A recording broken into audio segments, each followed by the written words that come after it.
अस्सलाम वालेकुम गाइस, कैसे हैं आप सब। उम्मीद करती हूँ कि आप सब खैरियत से होंगे। मैं हूँ आरन मुगल और आप देख रहे हैं मेरा यूट्यूब चैनल।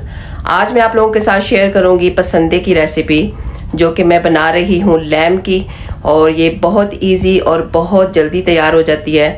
जिस चीज़ को पसंद है वो ये रेसिपी ज़रूर देख के जाइएगा और आपको बहुत मज़ा आने वाला है और बहुत इजी ये तैयार हो जाएगी।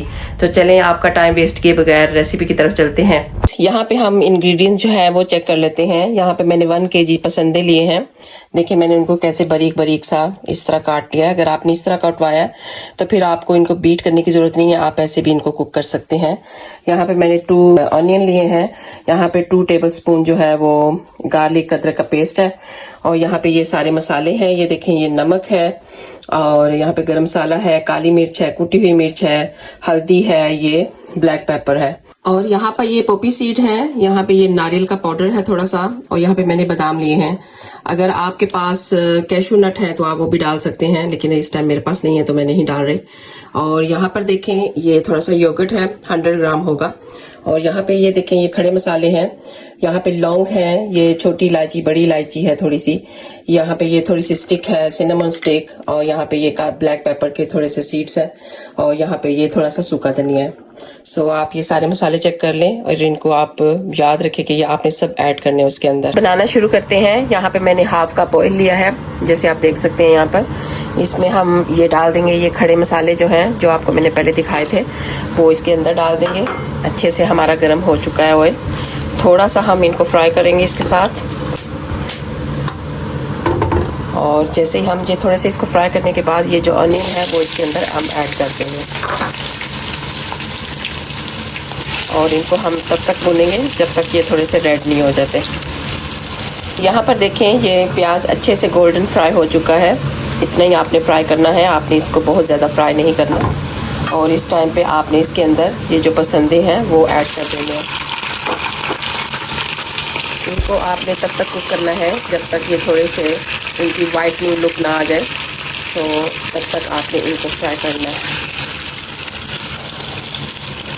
देखें गाइस, यहाँ पर इसकी अच्छे से वाइटनिंग लुक आ गई है और अच्छे से ये जो है वो कुक हो चुका है इस तरह। इस स्टेज पे आपने क्या करना है, ये जो अदरक लहसुन का पेस्ट है ये इसके अंदर ऐड कर देना है।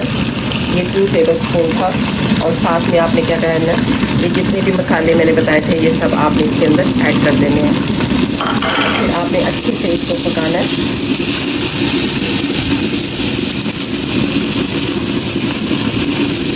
अच्छे से भूनना है आपने इन सब मसालों के साथ इसको। यहाँ पे कितना ज़्यादा इन्होंने पानी छोड़ा है, 3-4 मिनट आपने इनको इसी तरह भूनना है, ताकि जितने मसाले हैं और जितना अदरक लहसुन का जो पेस्ट है वो अच्छी तरह से कुक हो जाए। सारे मसाले जो हैं वो अच्छी तरह से इसके अंदर मिक्स हो जाएं। उतनी देर तक आपने इसको पकाना है, 3 से 4 मिनट तक। इस टाइम पे आपने ये 2-3 तेज़ पत्ता जो होता है वो भी आपने ऐड कर देना है इसके अंदर। और 3-4 मिनट भूनने के बाद ये देखें, इसकी ऐसी कुछ लुक आ रही है। और इस स्टेज पे आपने क्या करना है, ये जो आपने योगर्ट था ये आपने सारी का सारा इसके अंदर ऐड कर देना है।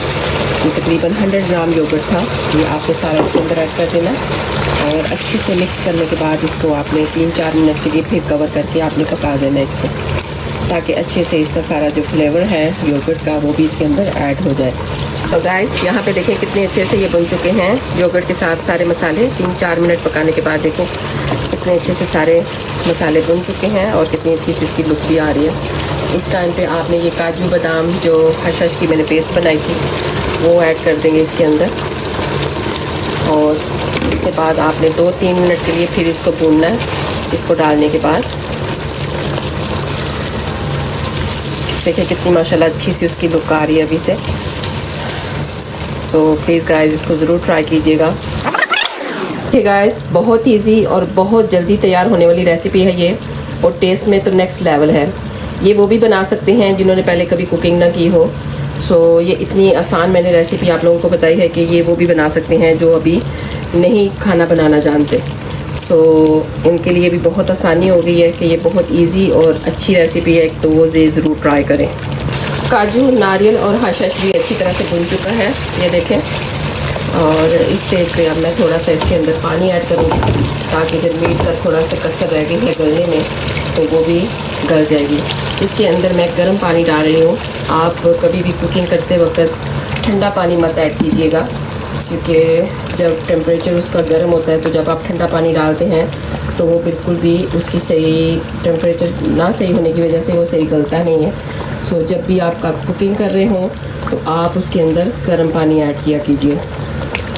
सो अब मैं इसको हाफ़ एन आवर के लिए सिर्फ जो है हल्की आंच पे रख के पकाऊंगी ताकि जो कसर है इसकी बाकी रह गई है वो भी पूरी हो जाए। इस स्टेज पे आपने सिर्फ हाफ़ एन आवर हल्की आंच पे, ये देखिए मैंने कितना लो फ्लेम इसका रखा हुआ है, इस तरह आपने बिल्कुल हल्की आंच पे इसको हाफ़ एन आवर के लिए रखना है ताकि ये अच्छी तरह से जो इसकी जो मीट है वो अच्छी तरह से गल जाए। सो मिलते हैं फिर हाफ़ एन आवर के बाद। गाइस यहाँ पे हो गए हैं हमारे हाफ़ एन आवर पूरे, तो इसका खोल लेते हैं अब ढक्कन। माशाल्लाह बहुत ही अच्छी इसकी खुशबू आ रही है और देखें इसकी कंसिस्टेंसी जो है वो यही हमें चाहिए, ना बहुत गाढ़ी चाहिए ना बहुत थिन चाहिए। सो देखें कितने मज़े के और कितने अच्छे से तैयार हो चुके हैं ये। सो चलें अब मैं इसको डिश आउट करके दिखाती हूँ आपको। सो गाइस ये देखें ये हमारे हो गए हैं पसंदे तैयार। देखिए माशाल्लाह कितनी अच्छी और कितनी क्रीमी सी इसकी लुक आ रही है और बहुत ही अच्छा इसका टेस्ट है। अभी मैंने टेस्ट किया है और इसकी बहुत अच्छी स्मेल भी आ रही है। सो गाइस ज़रूर इसको ट्राई कीजिएगा और अगर हो सके तो इसको लाइक एंड शेयर कीजिएगा। अगर आप मेरे चैनल पर नए हैं तो इसको सब्सक्राइब कीजिएगा। आप लोगों का एक शेयर जो है यही मेरे लिए रिवार्ड होगा। आप सबका बहुत बहुत शुक्रिया for watching my video and please guys कोई भी आपको रेसिपी चाहिए हो तो उसकी मुझे कमेंट्स बॉक्स में ज़रूर बताइएगा कि आपको कौन सी नेक्स्ट रेसिपी चाहिए। अगर आपको ये पसंद आई है तो इसको ज़रूर शेयर कीजिएगा। आप सबका बहुत बहुत शुक्रिया फॉर वॉचिंग माई वीडियो। जज़ाकल्लाह खैर।